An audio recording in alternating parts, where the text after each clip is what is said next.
Chairman Lindsey Graham and I have discussed this at length, and the committee today will be noticing a markup on Tuesday to issue a subpoena to Jack Dorsey, the CEO of Twitter, to testify before the Senate Judiciary Committee next Friday, to come before this committee and the American people and explain why Twitter is abusing their corporate power to silence the press and to cover up allegations of corruption. If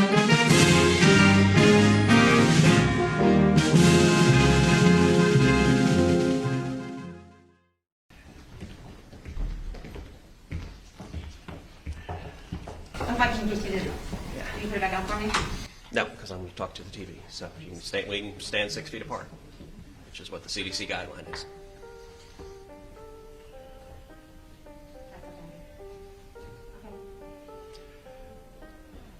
In the last 2 days, we've seen a remarkable development.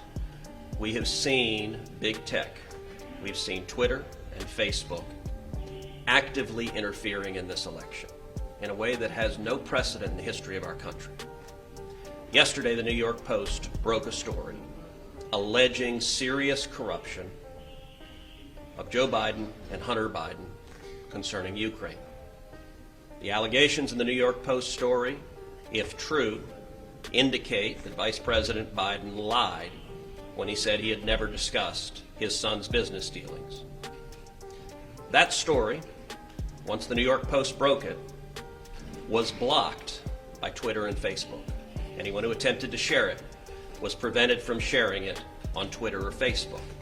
The New York Post itself, when it attempted to put out its story, was blocked on Twitter and Facebook.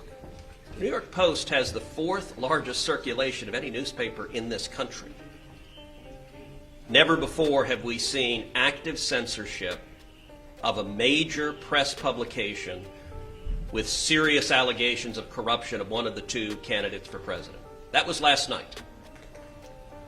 This morning, the story escalated and got even worse.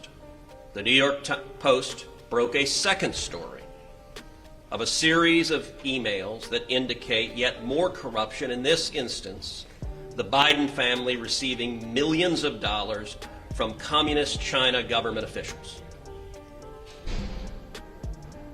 Just minutes ago, I tried to share that story on Twitter.